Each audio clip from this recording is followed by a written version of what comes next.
Queridos amigos y hermanos que en esta oportunidad nos están viendo a través de las redes sociales, el día de hoy es 31 de octubre de 2024 y un día como hoy, hace 507 años, en el año 1517, la víspera de la fiesta de Todos los Santos, un monje agustino llamado Martín Lutero publicó en la puerta de la iglesia del castillo de Wittenberg sus 95 tesis o razones por las que estaba en desacuerdo con la venta de indulgencias de su iglesia. Un tema que interesaba a la doctrina y práctica de la iglesia de aquel entonces. A principios del siglo XVI, el comercio de las indulgencias, que eran certificados de perdón dadas por el Papa a cambio de dinero, se habían convertido en una forma común de financiar esta institución al lado de los diezmos, de las ofrendas y de otras rentas patrimoniales que tenía la iglesia. Lutero puso a discusión los abusos y desviaciones de las doctrinas que se practicaban en aquel entonces. Y justamente la práctica de las indulgencias había dado lugar a que estuviera en entredicho no solamente la situación doctrinal, sino también la autoridad del Papa. Así comenzó una larga concatenación de hechos que tuvieron un enorme impacto en la historia mundial. Como ya dije, para examinar esta fecha, el 31 de octubre de 1517, necesitamos viajar a Alemania y considerar a este monje de la Orden de San Agustín. Cuando esto ocurre, este monje ya había recibido una amplia formación académica. Su intención inicial era ser abogado y se abrió camino en los círculos académicos.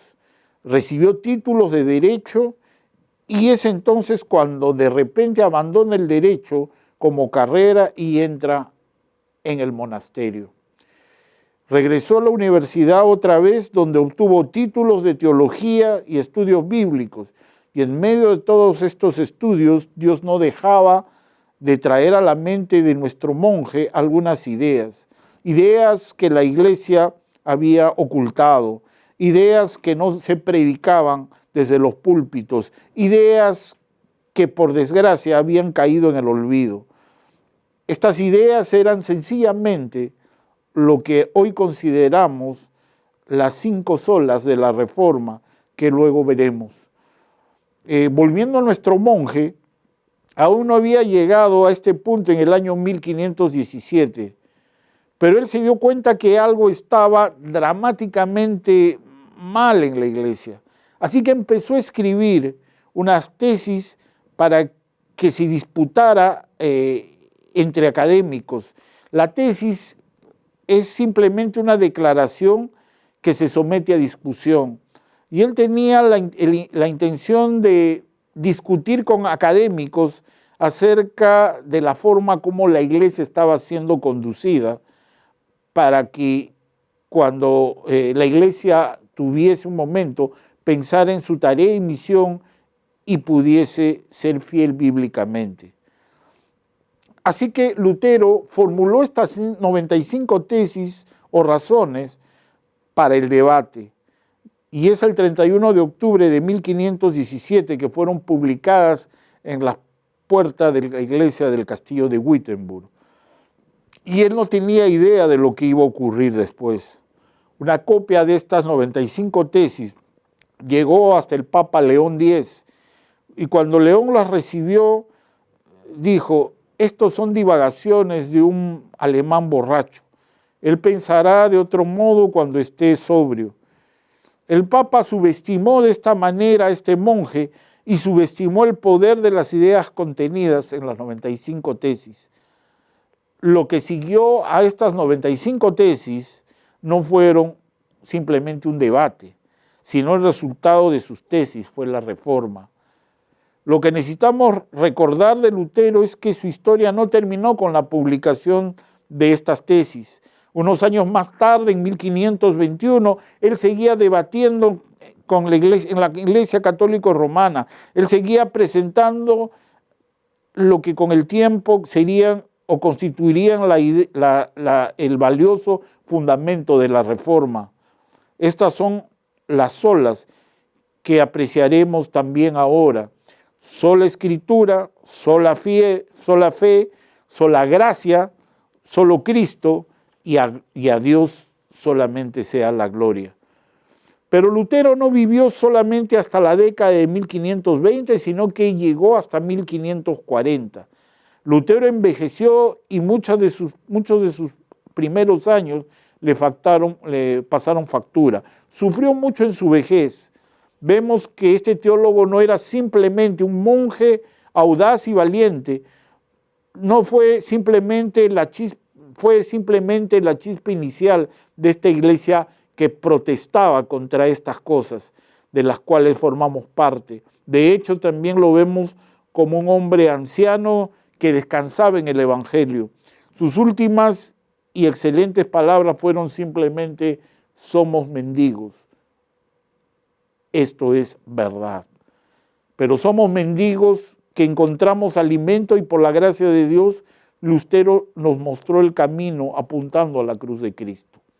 Ahora vamos a hablar rápidamente acerca de las 5 solas. Estas 5 solas son la base, el pilar en la cual descansa todas las iglesias cristianas, evangélicas o protestantes, como usted quiera llamarlo. Estas 5 solas nos identifica a todos, seamos luteranos, seamos calvinistas, seamos reformados, seamos presbiterianos, seamos bautistas, metodistas, en fin, incluso seamos pentecostales también. Estas 5 solas son la base de nuestra fe. Y vamos a ver la primera. La primera es sola Escritura. Los cristianos somos el pueblo de Dios y nuestra identidad está en Cristo y en su palabra. Sin la Biblia, los cristianos no podríamos existir. La palabra de Dios pone al mismo Dios en el centro y saca al hombre y lo lleva a un lugar que realmente le corresponde. Esta doctrina establece que la Biblia es la máxima autoridad para los cristianos y que ésta es inerrante e inefable o infalible. Salmo 19:7. En tiempos de Lutero como ahora, la fuente de autoridad también estaba en la tradición y en el magisterio de la Iglesia, derivado de las enseñanzas del Papa y sus obispos. Cuando alguna fuente de autoridad se contradecía con las Escrituras, sus enseñanzas deben desecharse. Hay muchos intentos de apartar al hombre de Dios. Cuando el hombre busca la verdad en filosofías u opiniones, ya sean propias o ajenas, estas ideas se levantan contra el conocimiento de Dios y se oponen a la salvación y a la vida de paz que el hombre debe de tener como verdadero creyente. Y es por eso que esto nos lleva también a la segunda parte, el segundo fundamento de esta reforma, es la sola fe. La relación que habla en su época con Dios era a través del miedo. En esa época había miedo y se ignoraba el Evangelio. Dios era un Dios justiciero que estaba enojado permanentemente con el hombre. Lutero creció con la concepción de un Dios iracundo, siendo Jesucristo el juez ejecutor de su ira. Lutero deseó hacer fervientemente las paces con Dios y agradarlo a través de sus buenas obras. Y se dio cuenta de que salía frustrado a pesar de todas las buenas obras que podía hacer. Y era totalmente inútil para satisfacer la justicia de Dios. La verdadera frustración de Lutero radicaba en su incapacidad de salvarse y de salvarse a sí mismo. La exigencia de Lutero en Dios, en la ley, era inmensa, según Levítico 19:2. Ningún ser humano puede alcanzar tan altos estándares. Lutero no podía amar a Dios, solo lo podía rechazar. El Dios que conocía Lutero mediante el catolicismo solo se trata de desesperanza y condenación. La justicia de Dios es solamente satisfecha a través del sacrificio de Cristo. La ira de Dios recayó sobre Jesucristo, primera de Juan 4:10, para que nosotros mediante la fe, la justicia de Dios pudiera ser imputada en nosotros y de esta forma pudiéramos ser justificados. Lutero creía tener fe, pero en realidad no la tenía. La fe de Lutero estaba basada en sus obras, Efesios 2, 8, 9. No era una verdadera fe para salvación, solo el comprender y aceptar el regalo de Dios. Cuando aceptó esta fe en su vida a través de Cristo, su alma recién halló paz. Esto nos lleva a la tercera fuente o la tercera base del protestantismo, la reforma protestante, sola gracia. Esta doctrina dice que solamente mediante la gracia de Dios obtenemos salvación, siendo pecadores y merecedores del infierno. Dios nos da la gracia por medio de la fe, no por nuestros propios méritos. Mediante la gracia somos declarados justos sin serlo. Las buenas obras no conducen a la salvación, Isaías 64:6, sino más bien son consecuencias de un nuevo nacimiento, Juan capítulo 3. En realidad no son muestras nuestras, sino son obras de Dios que Él mismo hace a través de nosotros. La ley solo sirve para recordarnos que somos pecadores, no sirve para salvación, porque ningún hombre puede cumplirla. Es imposible, según Romanos 7:10. El favor de Dios no puede ser comprado. No existe algo bueno en nosotros, ni mérito alguno. Dios nos elige para salvación, por pura misericordia, por puro afecto de su voluntad. No hay otra razón, no hay otra forma, Efesios 1:5. Dios baja del cielo para otorgarnos la salvación al hombre en contraste o en contra con la religión, que es el intento del hombre de llegar a Dios. Y esto nos lleva a la cuarta reforma, a la cuarta base de nuestra reforma. Solo Cristo. Solamente nos hallamos salvación mediante la obra redentora de Cristo, Hechos 4:12, mediante su sacrificio en la cruz. No hay ningún otro en quien podamos obtener salvación. Por desgracia, muchas personas creen mucho más en la religión que en la palabra de Dios.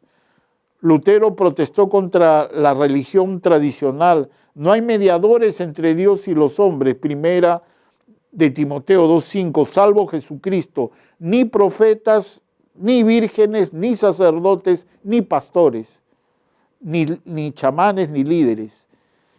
Solo Cristo. Y Cristo es la roca de salvación, pero también es la piedra de tropiezo, según Romanos 9:32, porque tropiezan en la misma palabra, incapaz de comprenderla, y así se transforman en religiosos. Debido a que creemos que Dios nos ha juzgado y ya nos ha otorgado su gracia por medio de Cristo, nosotros nos acogemos por fe a ello, para que en el día del juicio venidero podamos invocar el principio de que nadie puede ser juzgado dos veces por el mismo delito, de tal manera que la condenación no caiga sobre nosotros. Ya nos fue otorgado un verdadero veredicto de inocencia cuando la gracia de Dios recayó sobre nosotros al creer en Jesucristo y en su sacrificio. Y esto me lleva a la quinta y última base de la reforma. Solo a Dios la gloria. Puesto que nada hemos hecho para ser salvos, nuestras buenas obras son inútiles para conseguirla. Es justo pensar que la gloria exclusiva de esta salvación es de Dios. Ningún mérito hay en el hombre para la salvación, según Efesios 2:9. La salvación la obtuvo Jesucristo a partir de la acción de disponerse para el sacrificio y es dispensada por medio de la gracia, que es también un regalo de Dios que nos llega por medio de la fe.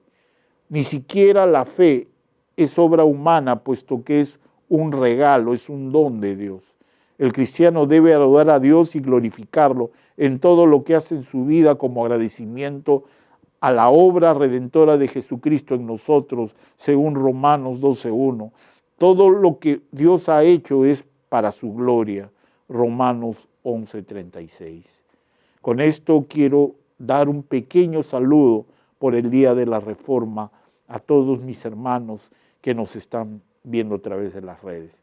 Que Dios los bendiga. Gracias, Señor, te damos en este día porque recordamos el sacrificio de Cristo a través de la obra de este humilde monje agustino.